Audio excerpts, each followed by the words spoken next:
Tá aí? Estamos online. Vamos chamar o pessoal.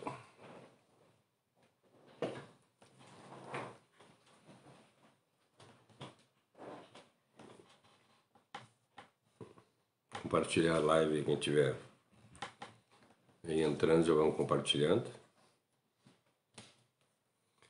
Hoje nós vamos fazer uma panorâmica da 10ª letra, né? Nós estamos entrando na 10ª letra agora. São 22 letras do Salmo 119, mas nós estamos chegando na 10ª letra. E é que nós vamos falar hoje do Salmo 119, versículo 73 até 80. Vamos ver uma panorâmica desses oito versos. Vamos lá por aqui, só um minutinho, compartilhar.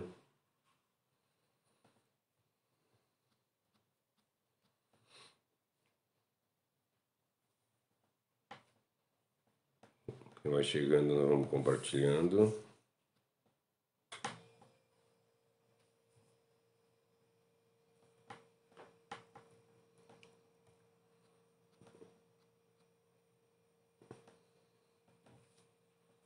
Quem for chegando aí vai chamando o pessoal.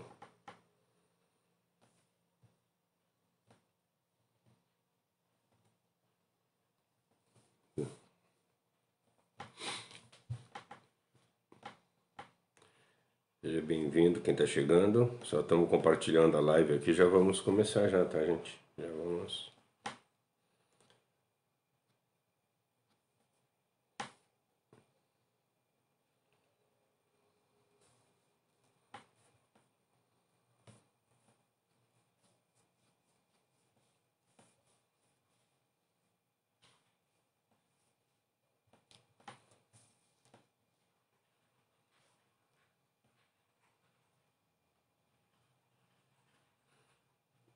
Tem dia que eu consigo compartilhar toda a live e tem dia que complica para compartilhar, engraçado.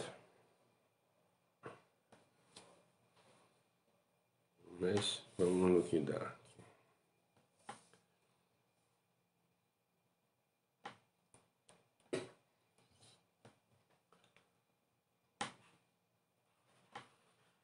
Picadas do Sul, seja bem-vindo, quem está chegando aí já vamos começar, tá? Só estão compartilhando aqui a live, já vamos começar. Hoje nós vamos falar, como eu estava falando, Salmo 119, versículo 73 até 80, é a 10ª letra, ela é a letra Iod, que ela significa, ela seria para nós como é o Y, e tem o som de I, ela tem o som de I. Daqui a pouco a Josianta ela vai colocar ali em hebraico como é que está escrito. Vamos lá, vamos começar então. Ao contrário de... Não, acho que eu vou ler. Eu não ia ler, eu ia ler só conforme ia chegando. Mas daí eu vou aproveitar e vou ler aqui. Salmo 119. Vamos lá, Salmo 119. Salmos 119. Falando isso aí, eu me lembrei de um... Eu vi um vídeo do cara falando assim, o cara disse: vamos abrir o livro de João, vamos abrir o livro de João, vamos abrir o livro de João. E começou a procurar na Bíblia, e procurava na Bíblia e não conseguia achar. Aí ele disse assim: agora eu não vou achar mais, acompanhe que eu sei decora, o Senhor é meu pastor, nada falta. Mais ou menos por aí a situação, né? Oi mãe, tudo bem? Como é que tá? Vamos lá, vamos ler. Salmo 119, versículo 73 até 80, que diz assim, ó: as suas mãos formaram o meu corpo, cada parte do meu ser. Agora, ensina-me a aplicar os teus mandamentos na minha vida. As pessoas que amam e obedecem ao Senhor têm prazer na minha companhia, porque eu também coloquei a minha esperança na sua palavra. Eu sei, Senhor, que as suas leis sobre a minha vida humana é justa, e que o Senhor tinha o objetivo de me ajudar ao me castigar. Venha consolar-me com seu amor, conforme prometeu a tua promessa. Cubra-me com seu amor eterno, pois só assim poderei continuar vivendo. Nesta vida, meu maior prazer é obedecer a sua lei. Castigue-me com a vergonha pública, e os orgulhosos me maltratam sem motivo. Quanto a mim, continuarei a meditar nas suas instruções. Venham para o meu lado aqueles que amam e obedecem e praticam a vontade revelada de Deus. Por isso, ajude-me a obedecer sem a menor falha a cada uma das suas ordens. Assim, nunca terei que me envergonhar de mim mesmo. Amém? Vamos lá?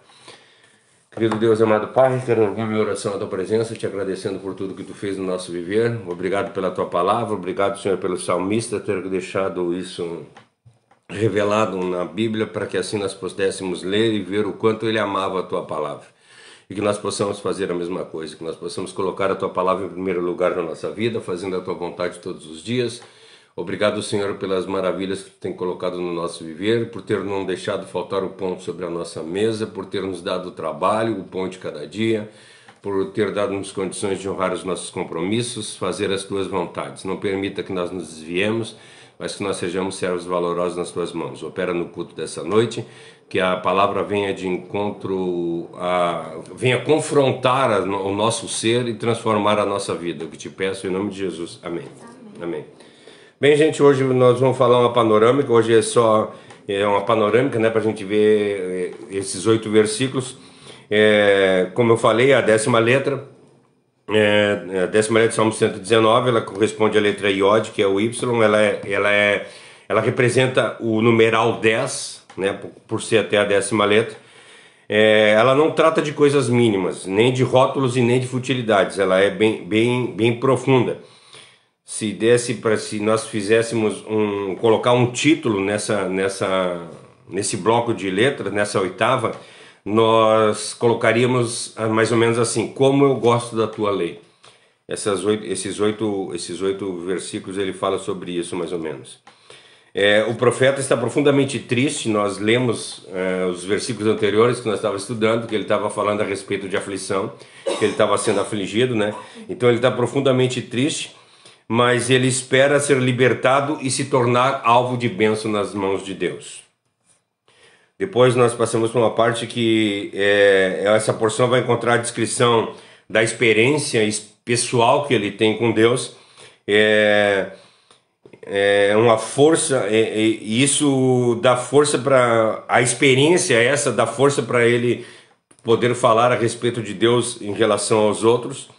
Ele se esforça para conhecer mais a palavra de Deus e conhecer mais a palavra de Deus, não para se tornar, como a gente vê hoje em dia, pessoa arrogante, mas ele se esforça para se instruir cada vez mais na palavra de Deus, para ensinar aos outros, que essa que teria que ser a nossa vontade.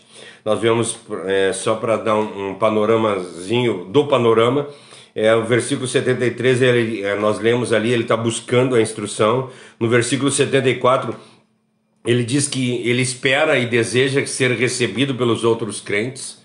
No versículo 75, ele fala do testemunho pessoal ao qual ele pretende dar. Ele vai falar a respeito desse testemunho pessoal. No versículo 76 e 77, ele ora pedindo a Deus pela bondade de Deus e as misericórdias, para que ele tenha mais experiência, para que ele conheça mais a respeito da palavra de Deus. E no 78 ele ora para que os soberbos sejam envergonhados. No 79 nós falamos a respeito dos soberbos, né, uns dias atrás, que os soberbos se levantam contra a gente e inventam mentiras sobre nós. Esse é uma das situações que ele se sente entristecido, né? Para o crente, no 79, ele mostra que ele quer estar sempre unido com o povo piedoso de Deus. Ele quer que o povo piedoso esteja sempre na volta dele. Ele quer estar sempre junto com os crentes. Ele tem desejo de estar sempre junto com os crentes. E finalmente no versículo 80 ele ora por si próprio, né, por si mesmo, para que Deus o equipe plenamente para ele poder dar um testemunho vivo da palavra de Deus. ele pede para Deus que Deus coloque força na vida dele para que ele seja, para que o propósito dele seja cumprido, que o propósito dele é cumprir a palavra de Deus na vida dele e mostrar essa palavra para as pessoas. E essa deveria ser a nossa oração todos os dias, né? Pedir para Deus, Senhor, me dá força para eu cumprir o meu propósito. O meu propósito é fazer a tua vontade, é conhecer-te mais e mais. Me ensina, me dá sustento, me dá condições para que eu possa andar dessa forma. O desejo, esse é um desejo de alguém que foi duramente afligido, como eu falei, nós estamos vendo a respeito, nós vimos no versículo 71, no versículo 67, né? Ele sendo afligido e agradecendo por essas aflições, dizendo que as aflições tornaram ele pessoa mais forte, e ele agradece por causa disso, ele agradece inclusive por causa das aflições. Ele está ansioso, mas ao mesmo tempo esperançoso. Ele clama para que se sinta profundamente ele se sinta profundamente perdoado, né? E que Deus tenha misericórdia da parte dele, por causa dos inimigos que têm maltratado, o machucado. E ele encontra Deus a palavra e os irmãos como verdadeiros amigos. É isso mais ou menos que trata esses 8 versículos. Ele encontra em Deus, na palavra de Deus e nos irmãos a redenção. Ele encontra o lugar onde ele pode se apegar, ele pode se alegrar. Que bom se fosse assim. Que bom se nós encontrássemos da mesma forma que o salmista, encontrar alegria na palavra, encontrar alegria na presença de Deus e encontrar alegria na presença dos irmãos, que hoje em dia, infelizmente, nós não temos visto isso. Eu teve uma época da minha vida que eu ia na igreja para encontrar Deus e a palavra, mas eu chegava, o culto já tinha terminado, eu saía, o culto já tinha começado, desculpa. Eu chegava, o culto já tinha começado e saía antes do culto terminar, porque eu não queria me encontrar com as pessoas. E hoje em dia a gente vê isso, às vezes a gente não quer ter comunhão com as pessoas, porque as pessoas são isso, as pessoas são aquilo, só que nós não olhamos para dentro de nós, né? E quando a palavra de Deus diz para nós, com todas as ceias que nós fizemos, nós lemos o capítulo 11 de Coríntios, que diz para nós, julga-se o homem a si mesmo, e assim como do pão e beba do cálice, nós deveríamos fazer isso. Olhar para nós, julgar a nós mesmos, não aos outros. Se os outros estão errados, esse é um problema deles para acertar com Deus, eu não tenho que julgar ninguém. Como nós estamos estudando no livro de João, nos domingos, a nossa parte é mostrar para as pessoas o amor de Deus por intermédio do arrependimento. Então, a palavra diz que nós devemos exortar as pessoas em amor. Se a pessoa está em erro, nós devemos falar para ela que ela deve ser transformada. Então, mas a nossa parte não é julgar ninguém, não é falar mal de ninguém. A nossa parte simplesmente é falar a respeito da palavra de Deus, das misericórdias dele. Só que às vezes nós achamos que as pessoas não são dignas, né? Nós achamos que quantas vezes às vezes a gente quer falar com as pessoas e a gente diz, para aquele lá não adianta falar, o cara vive de uma vida totalmente errada. Quem somos nós para julgar alguém, né? A palavra de Deus diz para nós em Tiago que no momento em que nós, em vez de nós falar da palavra de Deus, nós julgamos as pessoas, nós não somos mais observadores da palavra e sim legisladores. Então, nós não devemos ser legisladores, nós devemos amar as pessoas, conhecer os pecados delas e tentar ajudar elas a vencer, para que elas não se conformem com o mundo. E nós conversando essa semana aqui até a respeito de testemunho, que a palavra de Deus para nós, que nós devemos confessar as nossas culpas uns aos outros.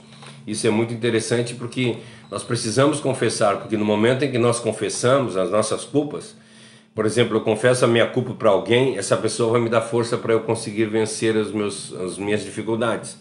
E vai dar para ela também uma maior confiança em mim, sabendo que eu também sou pecador, ela também sendo pecadora, ela vai confessar para mim e nós dois vamos ajudar. Usando um exemplo, vamos supor que nós usamos até aqui no dia que nós estávamos conversando, a respeito da pessoa que tem problema com roubo, né?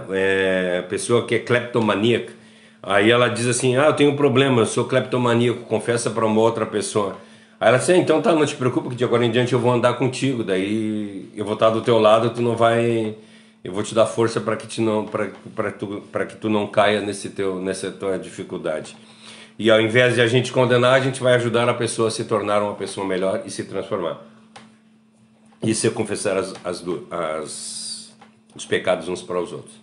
Vamos lá então, vamos expor então essa passagem. Versículo 73. Ó Deus, as tuas mãos me criaram e me formaram. Dá-me entendimento para que eu possa aprender as tuas leis. O salmista aqui ele está lembrando do Criador. Ele olha para o Criador e sabe que foi tu que me criou, com as tuas mãos tu me criou. É lógico que ele não criou a nós, né? Nós todos, mas ele criou o homem, ele criou Adão.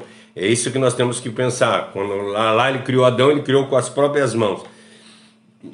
Se nós lermos Gênesis, a passagem diz para nós que Deus disse: haja luz, haja uma porção de terra, haja dia, haja noite e haja todas as coisas, né? Ele mandou que houvessem todas as coisas.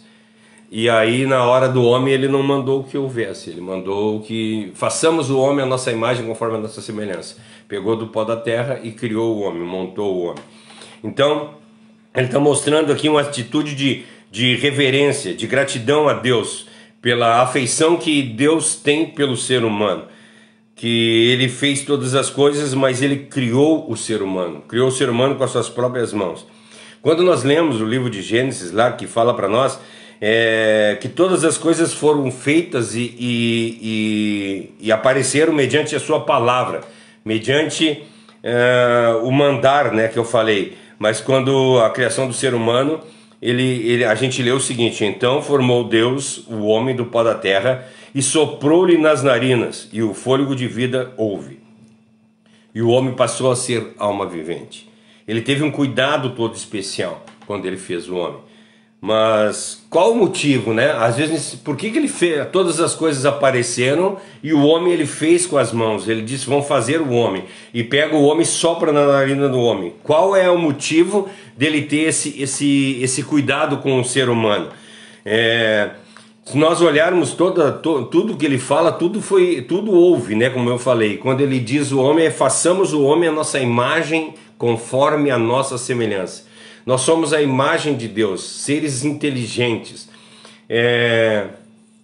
Tem pessoas que dizem que o animal é inteligente, que o golfinho é inteligente, que é o ser mais inteligente que tem depois do ser humano, é o golfinho. Tem lembranças, isso e aquilo, mas o homem foi feito à imagem conforme a semelhança de Deus. O homem, ele tem não é arbítrio, ele tem escolha. O homem é feito com escolha, né? Nós temos a escolha, nós escolhemos para onde nós vamos. Nós escolhemos se nós queremos ir para o lado bom ou para o lado ruim. Nós escolhemos as coisas que nós queremos comer, as coisas que nós queremos beber. Ou seja, nós somos iguais a Deus. Nós somos dotados de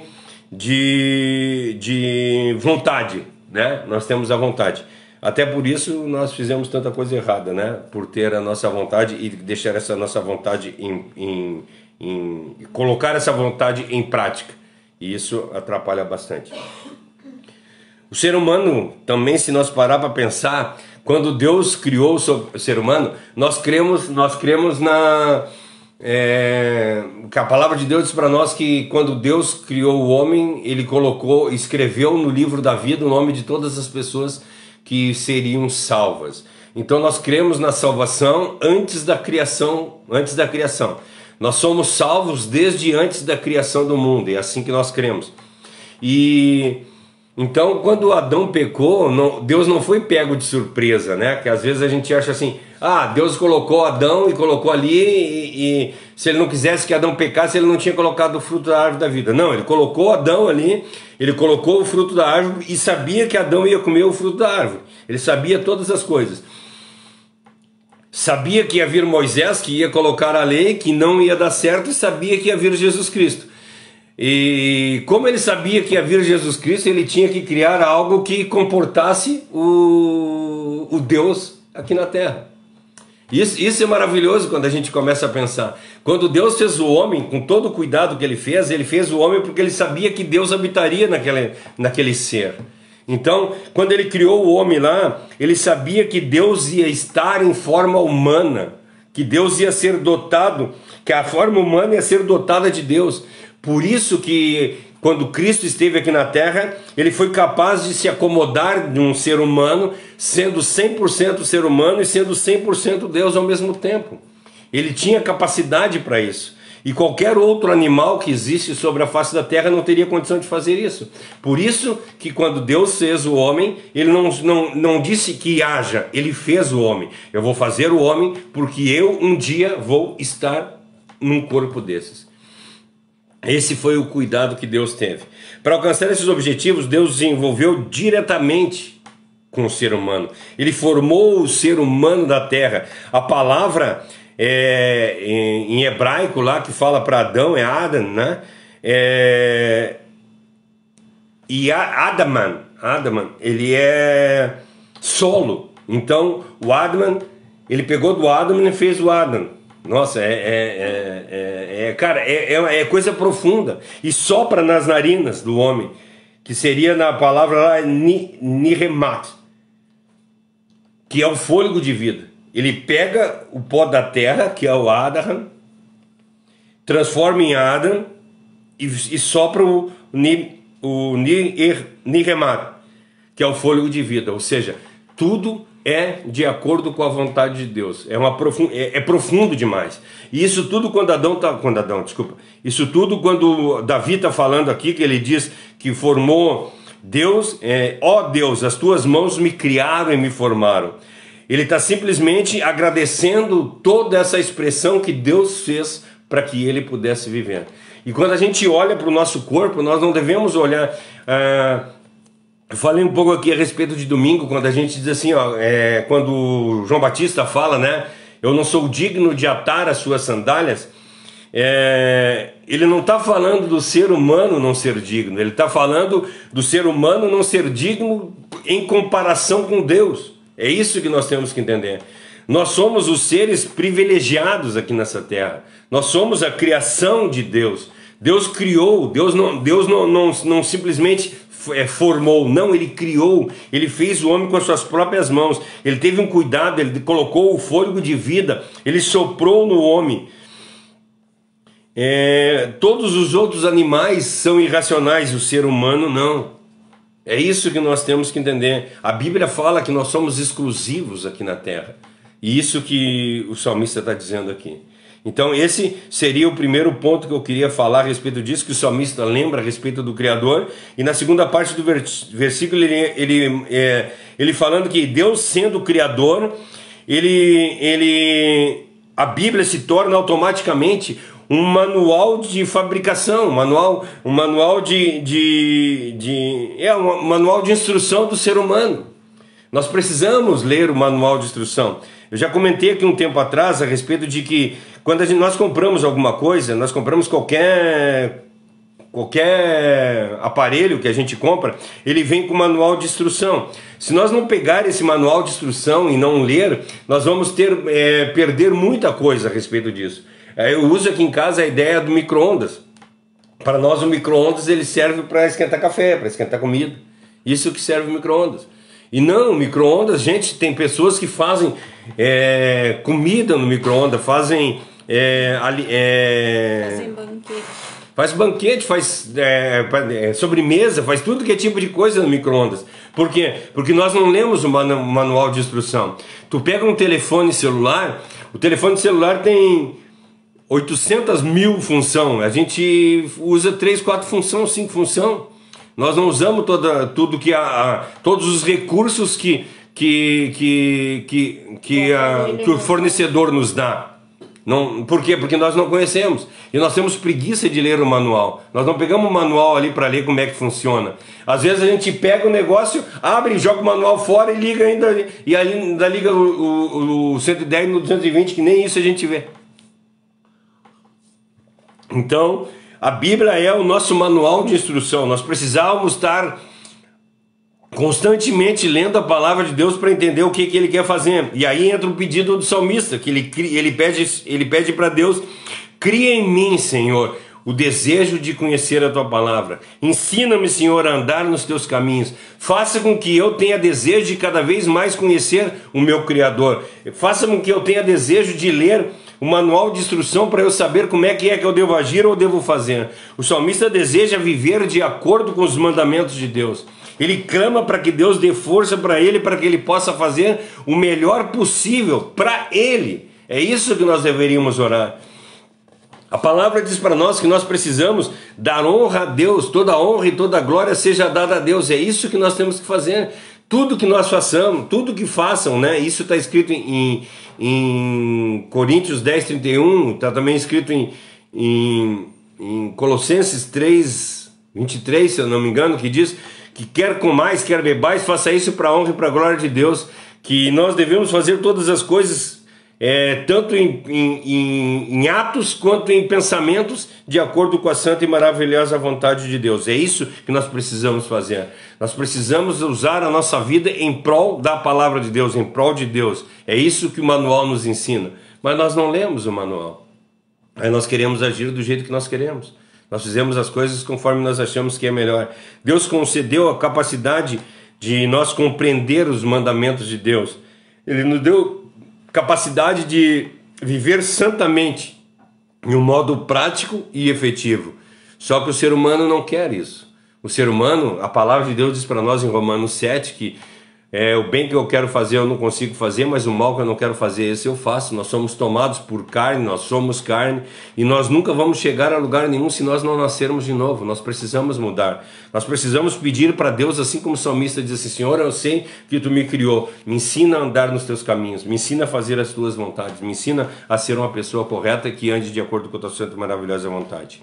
Verso 74: aquele que te teme e se alegram quando me vem, porque a minha esperança... Desculpa, gente, não estou conseguindo... Aquele que temem e se alegram quando me vem, porque a esperança está na tua palavra. Eu não consegui... Aqueles que te temem, aqueles que te temem se alegram quando me vem. Porque a minha esperança... agora eu entendi. Eu preciso entender para poder explicar, né? Aqueles que te temem se alegrem quando me veem. Porque a minha esperança está na tua palavra.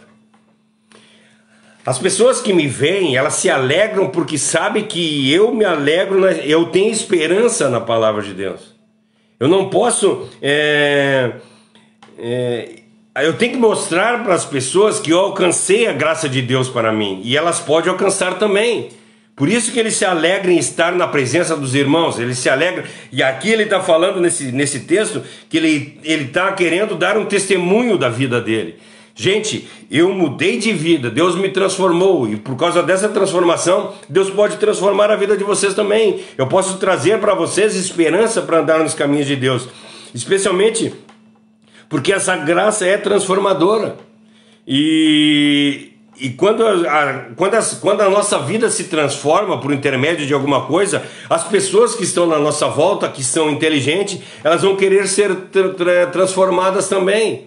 Então isso é maravilhoso. No momento em que nós nos tornamos cristãos, nós mudamos de vida e as pessoas começam a olhar na nossa vida que a vida dele começou a mudar, ele começou a ser uma pessoa melhor. As pessoas começam a olhar e querem ser igual a nós, eu preciso também desse Deus, eu preciso andar dessa forma. As pessoas se tornam as pessoas são inteligentes e são sábias, e elas veem quando a pessoa faz as coisas corretas e anda melhorando de vida. E aí elas olham pra gente. Eu não estou falando aqui em melhorar de vida financeiramente, gente, mas ter uma vida tranquila, uma vida abundante, uma vida que alegra as outras pessoas. As verdades divinas são reveladas na vida da gente. Quando as pessoas olham para nós, já encontrou com alguém que tu anda na rua e diz assim: nossa, eu gosto muito de conversar com fulano de tal porque ele traz paz para mim. Sabe? Tem pessoas que a gente conversa, que tu começa a conversar com a pessoa, parece que uma opressão vem sobre a gente. E tem outras pessoas que tu conversa, dá um alívio, dá uma libertação na vida da gente. Nós precisamos ser esse tipo de pessoa, de quando as pessoas vierem conversar com a gente, elas saiam esvaziadas, saiam libertas de nós. Nós precisamos ser pessoas que mudem a vida das pessoas. Nós precisamos que as pessoas se alegrem em andar conosco. Que a nossa vida traga esperança para os outros, como o salmista diz aqui. Aí o verso 75 diz para nós assim, o 74, eu acho que é mais ou menos esse aqui no 74 que a gente pode falar. Então, aqueles que te temem e se alegram quando me veem. As pessoas que quando me veem têm que se alegrar, as pessoas que temem. E ao contrário, as pessoas que não temem a Deus quando vê nós, elas têm que ter o pavor. Porque, cara, lá vem aquele cara o cara é correto, eu não posso, entende? Então as pessoas que conhecem a Deus, elas vão se alegrar quando me veem. E as pessoas que não conhecem a Deus, sabe quando a gente chega no lugar e acaba nós entramos, tem uma rodinha de piada, nós entramos na rodinha de piada, a gente assim, vamos parar de contar piada porque o fulano chegou. Não é que o fulano é chato, é que o fulano é luz. Nós não podemos falar. Entende? É isso que nós temos que fazer. Hoje fui no mercado comprar um negócio ali, e a menina do caixa começou a me atender e ela falou um palavrão, e eu dei uma risada assim. Ela disse, o que houve? Não, que tu falou um palavrão. Ela disse, desculpa, me escapou. Mas como é que as pessoas, gente, sério, como é que pessoas que se dizem cristãs andam falando palavrões aí? Se tu entrar no YouTube ali, tu colocar pregações com palavrão, tu vê pastores falando palavrão no púlpito, entende? É terrível. Pastores mandando maldição sobre o púlpito, sabe? Isso é inadmissível, né? Então, cara, não condiz com a gente. A palavra de Deus para nós, que quem é crente, ele não usa de palavra torpe. Como é que nós estamos falando? E a palavra diz que quando nós chegaremos no dia que nós vamos se apresentar diante do tribunal de Cristo, vai ser cobrada toda a palavra que saiu da nossa boca. O que tem saído da nossa boca? Complicado, né? Verso 75. Ó Senhor Deus, eu sei que os teus julgamentos são justos e que me castigas porque és fiel. Aqui mais uma vez ele está falando no 67, no 67 e no 71 ele agradece pelas aflições, e aqui no 75 ele está dizendo que os castigos que vêm da mão de Deus são bons para mim, porque ele é fiel. O salmista reconhece aqui a justiça de Deus, ele reconhece as aflições passada, tanto que se esse salmo realmente for do salmista, não é do salmista, né?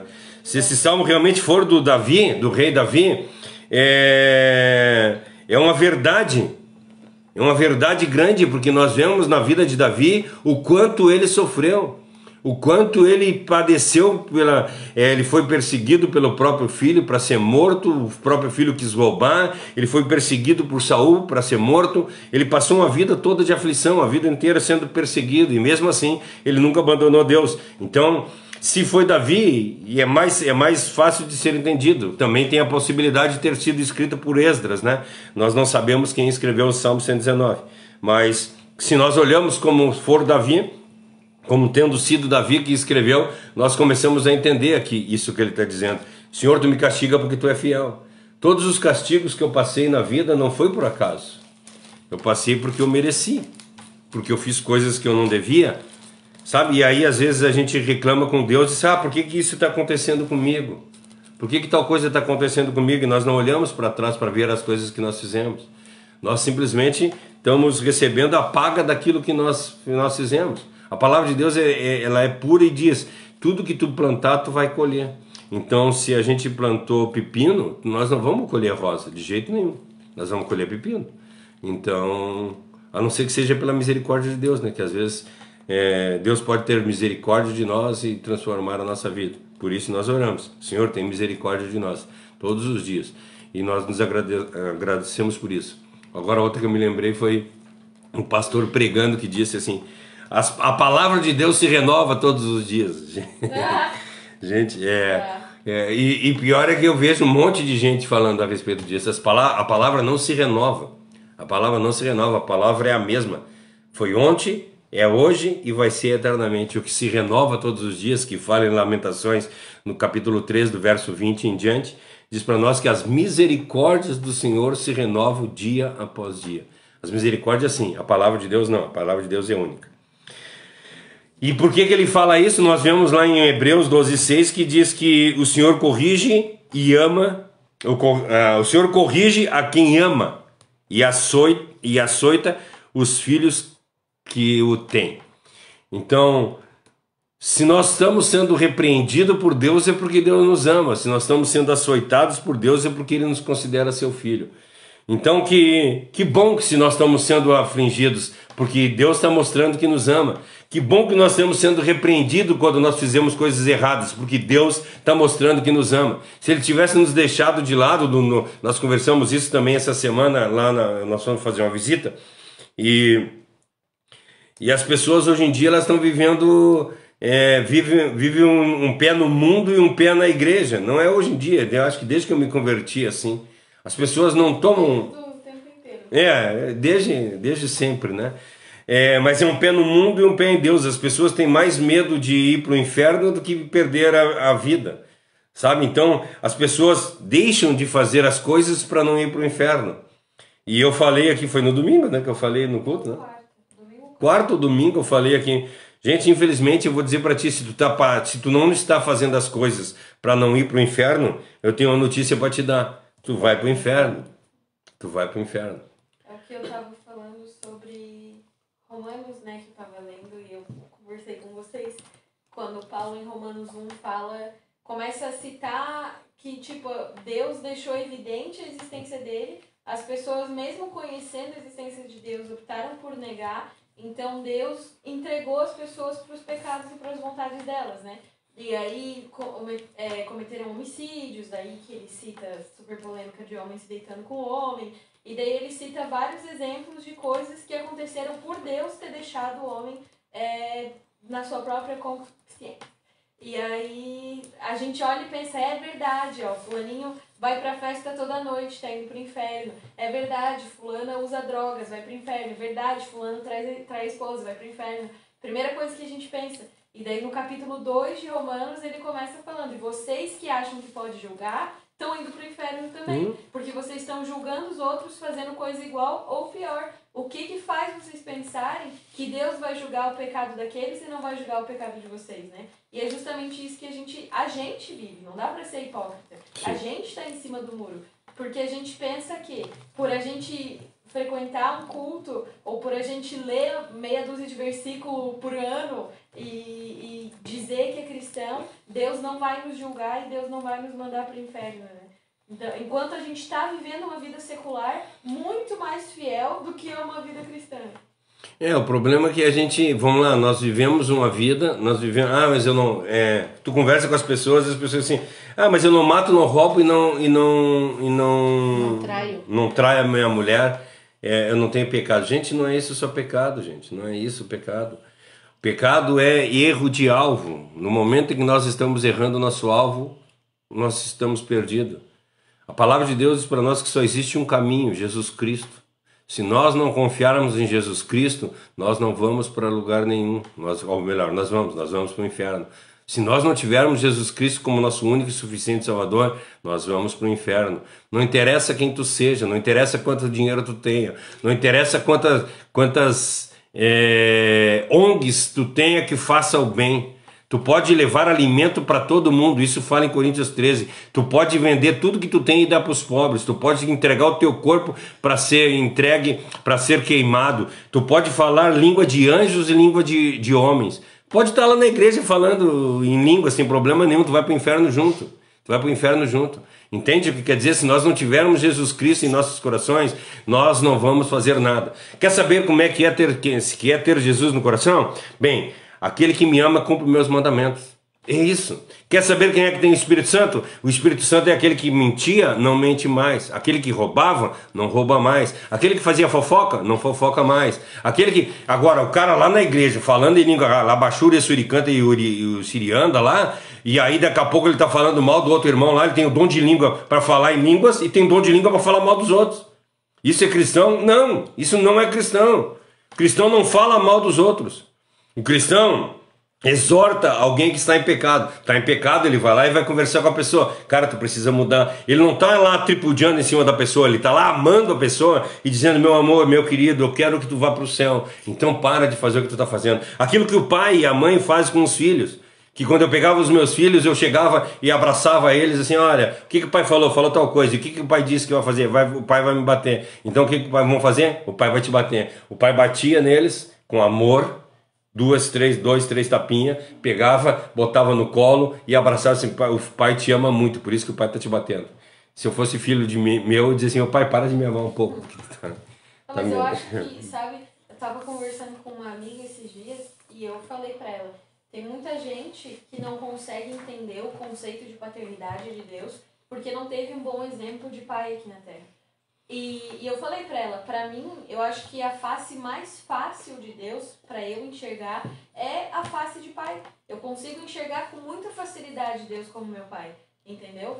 E eu acho que justamente por esses motivos eu consigo entender o castigo de Deus como amor, talvez por esses momentos que eu tive na infância, onde eu apanhei e logo em seguida fui lembrada que isso foi feito por amor. Que mesmo quando eu era criança, não entendendo por que o teu amor doía, né? Hoje em dia eu percebo que o meu caráter é formado por causa desse amor, que muitas vezes castigava de um jeito que doía em ti fazer também, mas tu sabia que ia evitar que eu me tornasse alguém pior, que os meus erros aumentassem cada vez mais. Então, é muito interessante esse conceito, e eu falo para todo mundo que é o jeito que eu quero fazer com os meus filhos, simplesmente porque, como pai e mãe, a gente precisa pensar nisso também.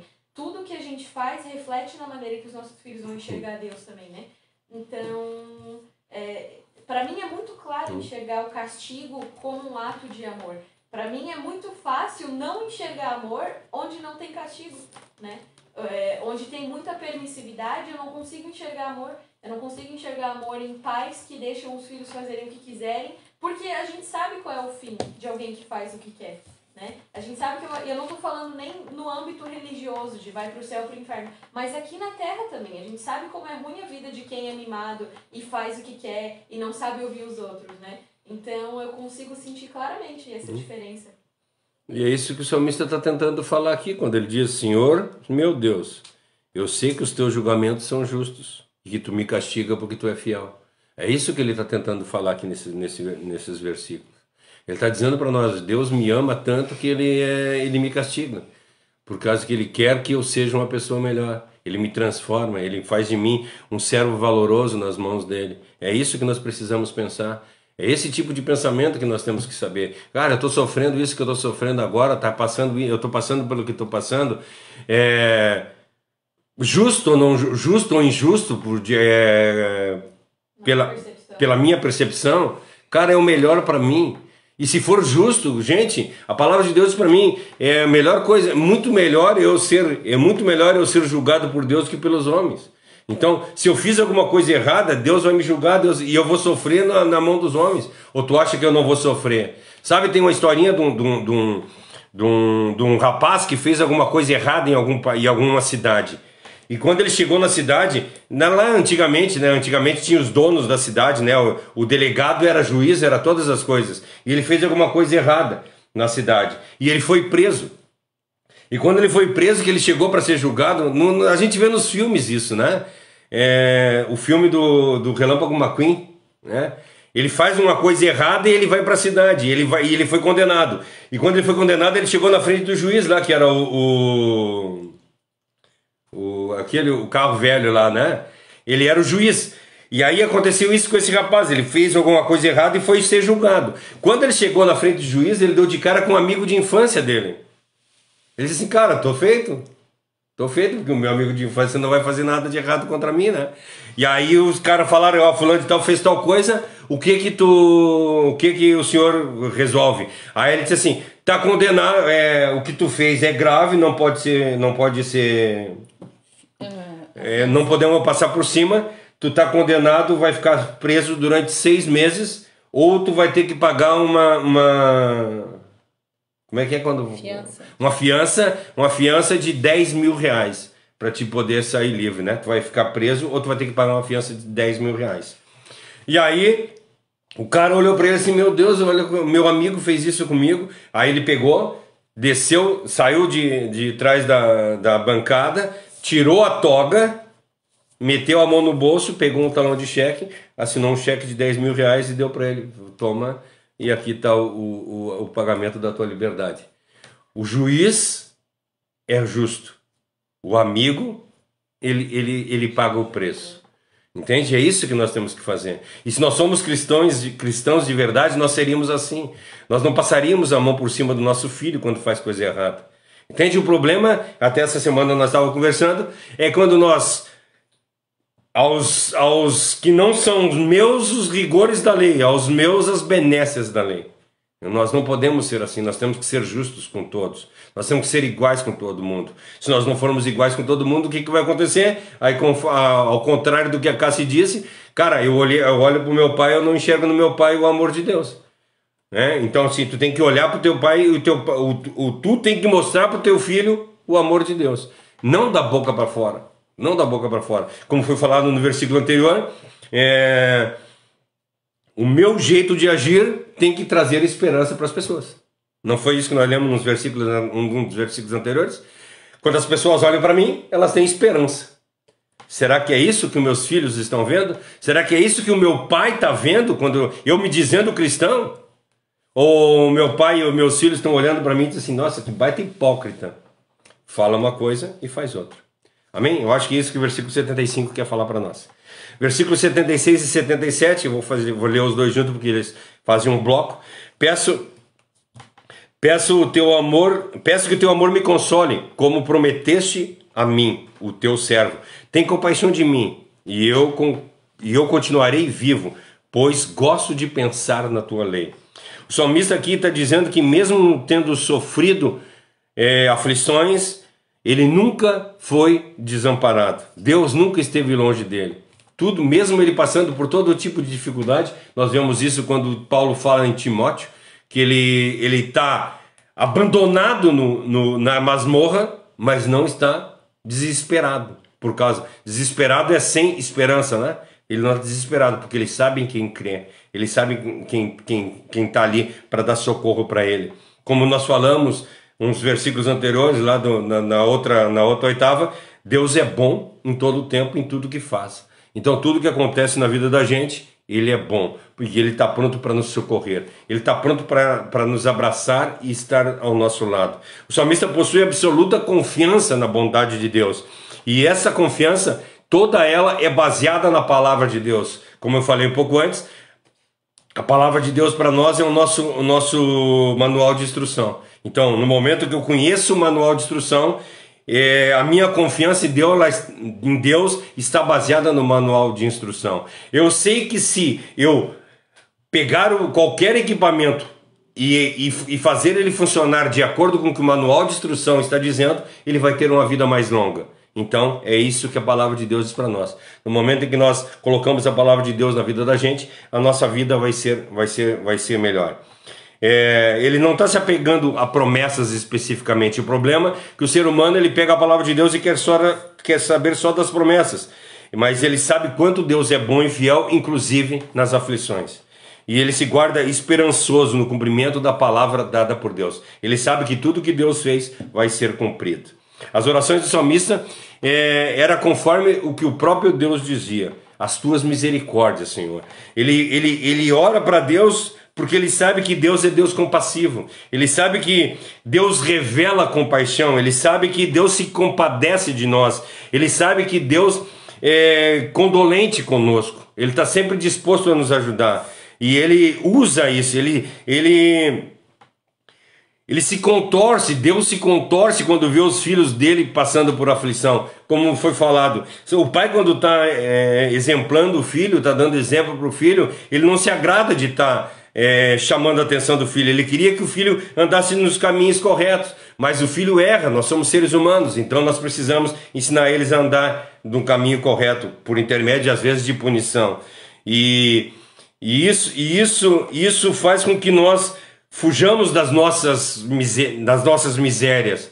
E isso comove o coração de Deus quando nós começamos a mudar. E Ele derrama sobre nós as suas misericórdias. A sua compaixão é suscitada nas misericórdias alheias, quando Ele olha, nas misérias alheias. Quando Ele olha para as pessoas e vê que as pessoas estão em miséria, Ele se compadece, Ele não quer que as pessoas andem daquele jeito. Ele queria que os filhos dele todos andassem sempre alegres e felizes. É isso que Ele quer. Ele não se alegra em ver os filhos sofrendo, mas Ele precisa que os filhos sofram para, às vezes, para que esses filhos voltem para o caminho correto. O salmista deseja, o seu desejo de viver, ele se resume a um só objetivo: eu quero viver conforme a tua lei. Será que é isso que nós temos vivido? Será que a lei de Deus tem sido prazer para nós? Verso 78: que os orgulhosos fiquem envergonhados, pois me acusam de mentira, mas eu meditarei nos teus ensinamentos. Toda vez que falam aqui a respeito de orgulhosos, arrogantes, perversos e pecadores, ele está falando de um sinônimo, ele está falando a respeito de incrédulos. São pessoas que não conseguem se aproximar de Deus, pessoas que odeiam as coisas de Deus, que odeiam as coisas que foram estabelecidas por Deus, pessoas cegas, que não consegue guardar o que é santo, que não consegue andar na verdadeira santidade, e isso atrapalha a vida deles. Por isso eles não querem, por isso que eu falei, quando as pessoas santas reconhecem que tu é uma pessoa de Deus, elas se alegram. Agora, quando elas não são santas, elas não se alegram, porque eles não são de acordo com a santidade. As pessoas orgulhosas, elas querem fazer o mal aos outros. Essas pessoas pecadoras, né? Especialmente as pessoas inocentes. Isso nós vemos até em Provérbios, fala bastante, né? Que nós deveríamos ter cuidado com os inocentes, nós deveríamos ter cuidado com as pessoas que estão passando por problemas e dificuldades. Nós deveríamos ter amor por isso. As pessoas, elas dão golpe baixo nas pessoas que são mais de menor importância, relevância, né, na sociedade. Mas Deus acerta as contas com esses orgulhosos, não é nós. Nós não temos que fazer nada. O problema é que muitas vezes nós oramos para Deus, pedindo para Deus: Senhor, me dá vingança. O salmista não procura se vingar de ninguém, ao contrário. Ele entrega os orgulhosos, ele entrega os pecadores na mão de Deus. Senhor, faça a tua vontade sobre a vida deles.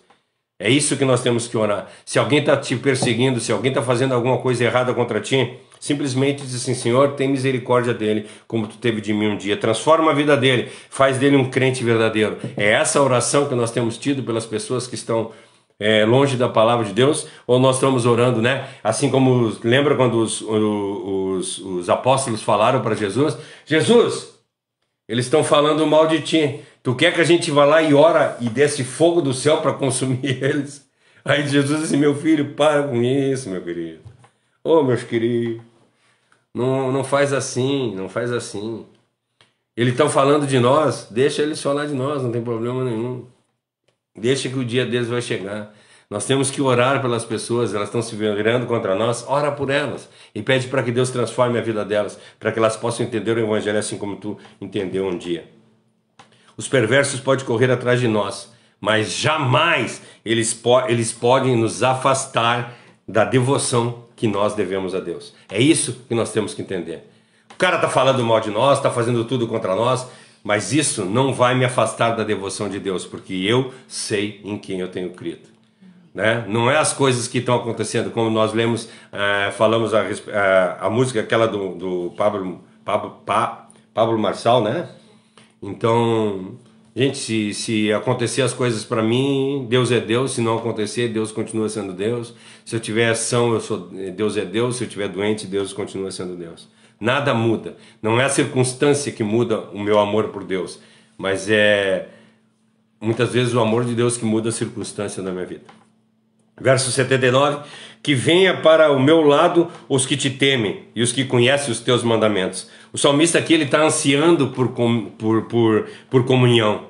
Ele quer que na volta dele, nós já lemos nos versículos anteriores que ele diz que ele se alegrava em ter o povo de Deus junto dele. Ele se alegra e quer e pede e clama para Deus: Senhor, traz para a volta de mim as pessoas que te temem, as pessoas que conhecem os teus mandamentos. Eu não quero luxo, eu quero comunhão, é isso que eu quero. Eu quero ter irmãos na fé. Eu não quero ser rico, eu quero ter irmãos, eu quero ter amigos que odeiam o mundo e vivem de acordo com a vontade de Deus. Pessoas que abominem o pecado. É isso que eu quero. Eu quero estar do lado de pessoas que amem a Deus e detestam o pecado. É isso que nós temos que fazer.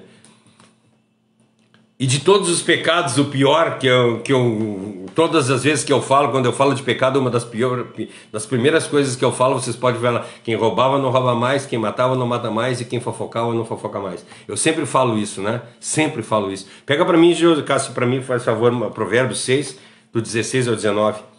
Eu quero falar ali, eu quero só que ela leia, ali é seis coisas Deus odeia e a sétima ele abomina. Pode ler? Existem 7 coisas que o Senhor detesta e que não... Ah, aqui eu tô na NTLH. Pega na Ara e pega numa antiga.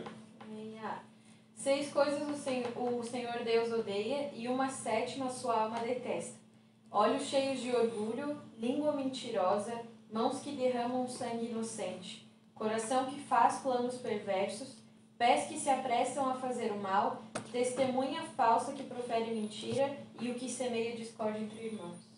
7 coisas ele odeia, a 7ª ele abomina. Aquele que gera contenda entre irmãos.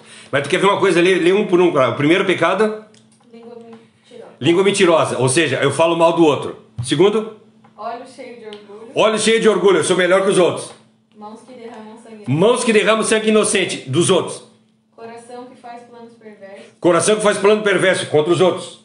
Pés que se apressam a fazer o mal. Pés que se apressam a fazer o mal para os outros. Testemunha falsa que profere mentiras. Testemunha falsa que profere mentira dos outros. E o que semeia discórdia. E o que semeia discórdia entre irmãos. Quer dizer, 6 coisas eu detesto: quando vocês fazem alguma coisa para outro. E a 7ª eu abomino: quando vocês fazem uma coisa de um contra o outro. É isso, gente. É isso. Deus odeia quando nós devemos viver sempre em comunhão. É isso que a palavra de Deus diz para nós. E aí o que nós fizemos? Nós colocamos em prática todas essas 7 coisas aqui. Totalmente ao contrário. Então, gente, nós temos que nos afastar de pessoas que se dizem cristão e vivem de uma forma diferente dessa que nós estamos dizendo. Pessoas que... Estou olhando ali, ele está falando a respeito de olhos que se apressam, olhos, ouvido, quem ouve, quem fala. Ele está falando dos sentidos. Ele fala do sentido. Aquele que corre, mãos que se apressam. Ele está falando só de coisas nossas mesmo, entende? Então nós precisamos, a única justificativa que nós temos que ter é que nós não podemos de forma alguma discordar do que está sendo ensinado pela palavra de Deus. Romanos 16, do verso 17 e 18, diz para nós assim: meus irmãos, eu peço que tome cuidado com as pessoas que provocam divisões, que atrapalham os outros na fé e que vão contra os ensinamentos que receberam.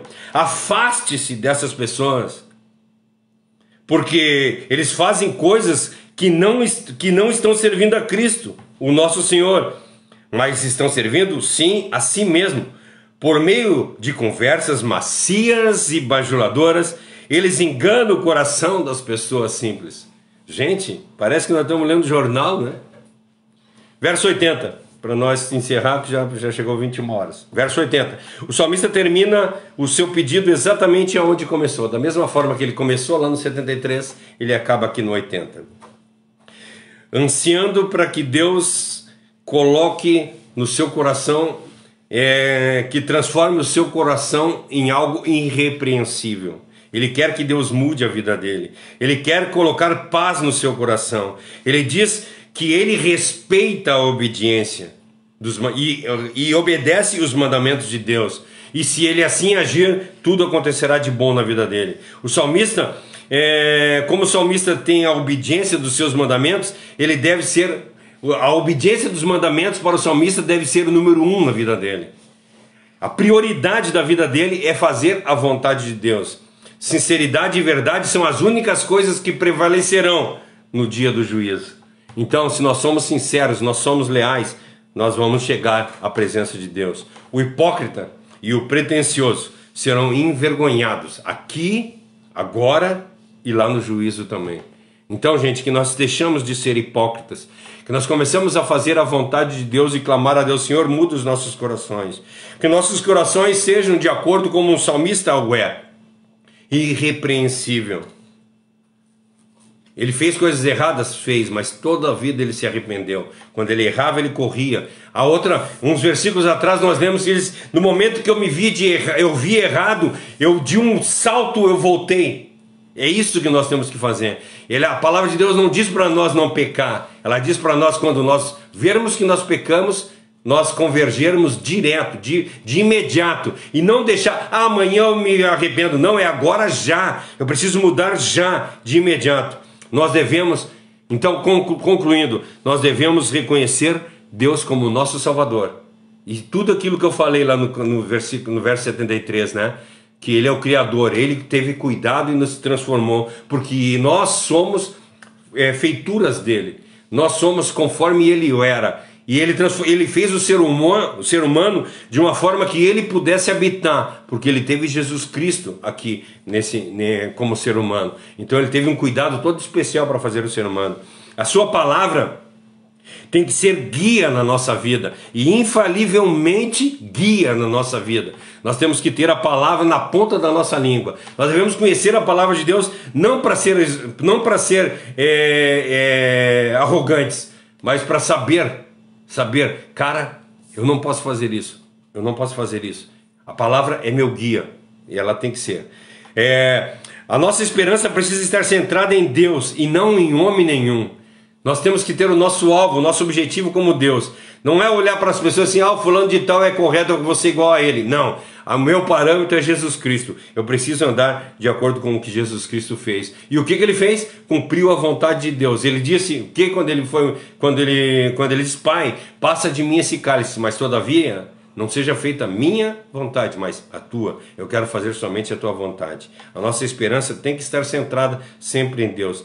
Deus nos disciplina porque nos ama, e nós temos que agradecer. Obrigado, Senhor, inclusive pelas disciplinas que têm acontecido na minha vida. A disciplina é a melhor coisa que tem para nos aproximar de Deus.